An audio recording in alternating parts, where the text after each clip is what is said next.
ओम नमः शिवाय, जय सिया राम, हर हर महादेव। आज की वीडियो में मैं आपको बताने जा रहा हूँ कि कैसे आप पता कर सकते हैं कि आपके जो पितरों का स्थान है वहाँ पर कोई प्रेत बैठ चुका है। जहाँ आपने अपने पितरों का स्थान बनाया है वहाँ पर आपके पितर नहीं है, कोई प्रेत है। जो पितरों को आप पूजा दे रहे हैं, जल दे रहे हैं, भोग दे रहे हैं, दीपक जला रहे हैं, वो प्रेत ही भक्षण कर रहा है, वो प्रेत ही खा रहा है और आपको पीड़ा दे रहा है। कई लोगों को ये पता नहीं होता, वो अपना घर में या अपने खेतों में अपने पितरों का स्थान बना देते हैं और वो जो स्थान बनता है वो या तो खुद बना लेते हैं या किसी से बनवाते हैं। कहने का मतलब एक सही तरीके से पितरों का स्थान ना बनना तो वहाँ पर प्रेत बैठ जाता है। कई लोग ये कहते हैं कि मेरे पितर कई लोग ये कहते हैं कि पितर यहाँ पर बैठ जाइए। अब किसके पितर बैठ जाइए? पड़ोसी के भी पितर हैं। किसके पितरों का आपने आवाहन किया है? इसलिए कहा जाता है कि मेरे पितर, यानी ओम मम सर्व पितृ देवताभ्यो नमः, यानी कि मेरे इस घर के पितर। तो हम जब मम से आवाहन करते हैं अपने पितरों का तो हमारे घर के पितर वहाँ बैठते हैं। बहुत महत्वपूर्ण जानकारी देने जा रहा हूँ, वीडियो को लास्ट तक सुनना। और पहली बार चैनल पे हैं तो चैनल को लाइक करना, शेयर करना, सब्सक्राइब करना। दोपहर को 2 बजे और रात को 9 बजे मैं लाइव आता हूँ। आप प्रश्न उत्तर सीरीज़ में जुड़ सकते हैं। साथ साथ में कोई भी प्रश्न पूछना है, पूछ लेनी है तो आप चैनल से जुड़ सकते हैं। सबसे पहले मैं आपको बता दूँ, पितरों की पूजा बहुत महत्वपूर्ण होती है। भगवान श्री राम ने, भगवान श्री कृष्ण ने, अन्य जो ऋषि मुनि रहे हैं, सब ने पितरों का मान सम्मान किया है, पितरों का तर्पण किया है। और इसका एक लाइव एग्जाम्पल मैं आपको देता हूँ। आपने सुना होगा राजा सगर। राजा सगर का नाम आपने जरूर सुना होगा।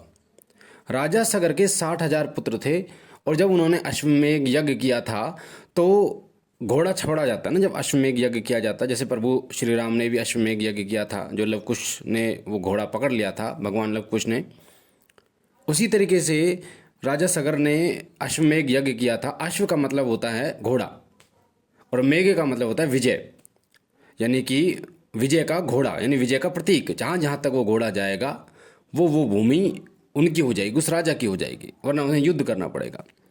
तो राजा सगर के 60,000 पुत्र जिनको कपिल मुनि ने भस्म कर दिया था, श्राप दे दिया था, और राजा सगर के अन्य जो उनकी पीढ़ी दर पीढ़ी उन्होंने तपस्या की, और लास्ट में भागीरथ जो थे, क्योंकि माता गंगा को धरती पर लाने वाले भागीरथ थे और माता गंगा को इसलिए भागीरथी भी कहा जाता है। तो जो पितर थे 60,000, वो पीढ़ी दर पीढ़ी अपने पूर्वजों के सपनों में आते रहे, चिल्लाते रहे, उनको परेशान करते रहे जब तक उनकी मुक्ति नहीं हुई। तो उनकी मुक्ति का जो मार्ग यही था कि वो माता गंगा को जब लेके आएंगे धरती लोक पर, तब उनकी जो है मुक्ति होगी। तो यहाँ से हमें पता चलता है कि पितरों की मुक्ति कितना आवश्यक, और पितरों को पूजना यानी पितरों का सम्मान करना। पितर जो हमारे पूर्वज होते हैं उन्हें वो पितर कहे जाते हैं, जो इस दुनिया में नहीं है। अब इसमें पितर और प्रेत दोनों होते हैं। आपके घर के पितर अगर किसी अन्य व्यक्ति को परेशान कर रहे हैं तो वो उसके लिए प्रेत हैं, ना कि पितर। किसी अन्य के पितर आपको परेशान कर रहे हैं तो वो प्रेत हैं आपके लिए, वो पितर नहीं है। तो कई बार पितर जो है वो प्रेत रूप में चल जाते हैं और उसके अलग अलग कारण होते हैं। कई बार पितर अशुद्ध हो जाते हैं, तब आपको कष्ट देते हैं। कई बार कोई नकारात्मक शक्ति इतनी प्रबल हो जाती है कि वो अपने पितरों से भी प्रबल हो जाती है और वो नकारात्मक शक्ति आपके पितरों का बंधन कर देती है, तब वो आपको कष्ट मिलता है। या फिर पितृ दोष होता है, तब आपको कष्ट मिलता है। या कोई तांत्रिक क्रिया, कोई मोट घात की कर दी जाती है घर पे, तब पितरों को सबसे पहले पितरों को बंधन किया जाता है।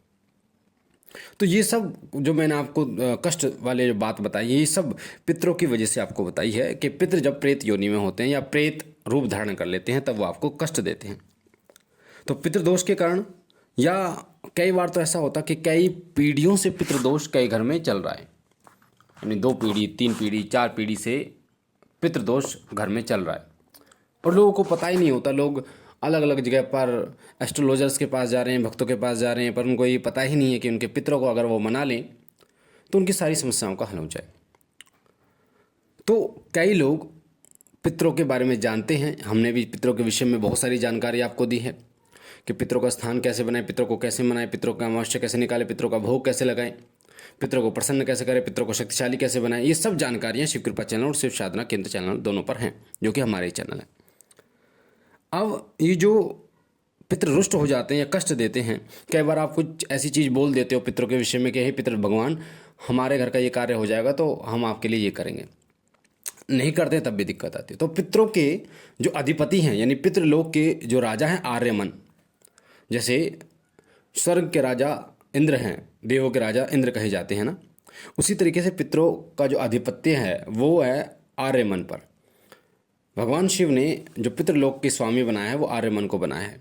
और स्वधा, जैसे स्वाहा बोलते हैं जो देवताओं तक सामग्री पहुंचाती हैं देवी, और स्वधा जो पितरों तक सामग्री पहुंचाती है। तो पितरों का जो मंत्र होता है जब हवन किया जाता है तो वहाँ पर स्वधा लास्ट में लगाया जाता है, जैसे ओम मम सर्व पितृ देवताभ्यो नमः स्वधा, ओम मम सर्व पितृ देवताभ्यो नमः स्वधा, इस तरीके जैसे स्वाहा लगाया जाता है।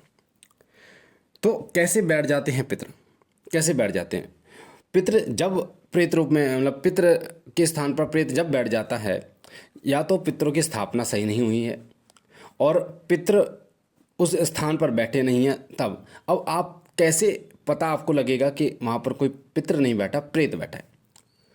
तो ध्यान रखना, अगर कोई प्रेत बैठ जाता है और आपने पितरों का स्थान बनाया है, आप पितृ पूजा शुरू करिए कि कोई स्थान दिया उनको, तो जब जब आप उनकी पूजा करेंगे वैसे वैसे, जैसे अमावस्या अभी आ रही है, 5 तारीख की अमावस्या है, 5 जुलाई 2024, और 6 तारीख को गुप्त नवरात्रों की शुरुआत है। तो जैसे जैसे आप पूजा करेंगे वैसे वैसे आर्थिक परेशानियां बढ़ती शुरू हो जाएंगी, घर में कलह शुरू हो जाएंगे, बुद्धि जो है विपरीत हो जाएगी एक दूसरे की, आप ऐसे काम करना शुरू कर देंगे, आपके परिवार में लोग ऐसा काम करना शुरू कर देंगे जिससे आपको नुकसान ही नुकसान उठाना पड़ रहा है। और धीरे धीरे ये 1 महीने, 2 महीने, 3 महीने, 6 महीने तक आपको इतना कंगाल कर दिया जाएगा आर्थिक रूप से और शारीरिक रूप से कि आप मजबूर हो जाएंगे एक पाई के लिए, कर्जे में दब जाएंगे। तो अगर प्रेत बैठा हुआ तो सबसे पहले अगर आपकी फाइनेंशियली दिक्कत खराब होने लगे, दिक्कत बढ़ने लगे, तो इसका मतलब प्रेत बैठा हुआ है। अगर वो भोग खा रहा है प्रेत आपके, या फिर आपको उल्टे सीधे सपने आने शुरू होने तो भी प्रेत बैठा हुआ है, या पुत्रों की पूजा करने के बाद आपको कुछ पॉजिटिव रिजल्ट नहीं दिख रहा। जैसे मैं आपको बताऊं, जब पितृ प्रसन्न होते हैं या पितृ जब आपका सही स्थान बना हुआ पितरों की पूजा करते हैं तो आपको पितृ सफ़ेद कपड़े में दिखाई देते हैं, दर्शन देते हैं, बरकत होनी शुरू हो जाती है, दिमाग शांत हो जाता है, एक दूसरे के विचार मिलने शुरू हो जाते हैं। या फिर जो पितृ दोष के कारण जो दिक्कतें उत्पन्न होती है वो सब खत्म हो जाती है। जैसे शादी, अगर शादी नहीं हो रही आपके घर में किसी लड़के या लड़की की, वो पितृदोष का कारण होता है। कर्जा बढ़ गया है बहुत ज़्यादा, वो पितृदोष का कारण होता है। या जो बच्चे होते हैं वो बिगड़ रहे हैं, गलत संगति में जा रहे हैं, वो भी पितृदोष का कारण होता है।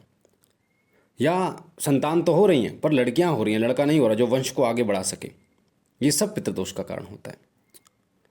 तो अब जब पितृ प्रसन्न होते हैं तो घर में बरकत देते हैं, घर में सुख समृद्धि देते हैं। और पितरों की पावर इतनी होती है कि अगर आप पितरों को सही तरीके से पूजते हैं, इनको मनाते हैं, तो आपके घर के वारे के न्यारे कर देते हैं।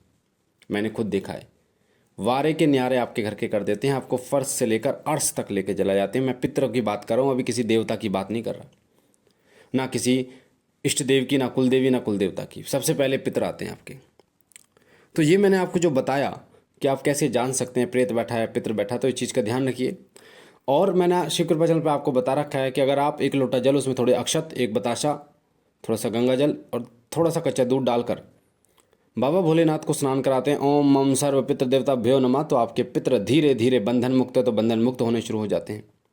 अगर आपके पितृ दोष है आपको, तो वो दोष खत्म होना शुरू हो जाता है और आपके पितृ प्रसन्न होने शुरू हो जाते हैं और आप पर कृपा करनी शुरू कर देते हैं। तो मुझे आशा है कि ये जो जानकारी मैंने आपको दी है ये आपके काम की है और आपको समझ आई हुई है। बाकी बाबा भोलेनाथ आप पर कृपा करें, आपके घर परिवार पर कृपा करें। हम मिलते हैं एक नई जानकारी के साथ, तब तक के लिए ओम नमः शिवाय, ओम नमः शिवाय, ओम नमः शिवाय।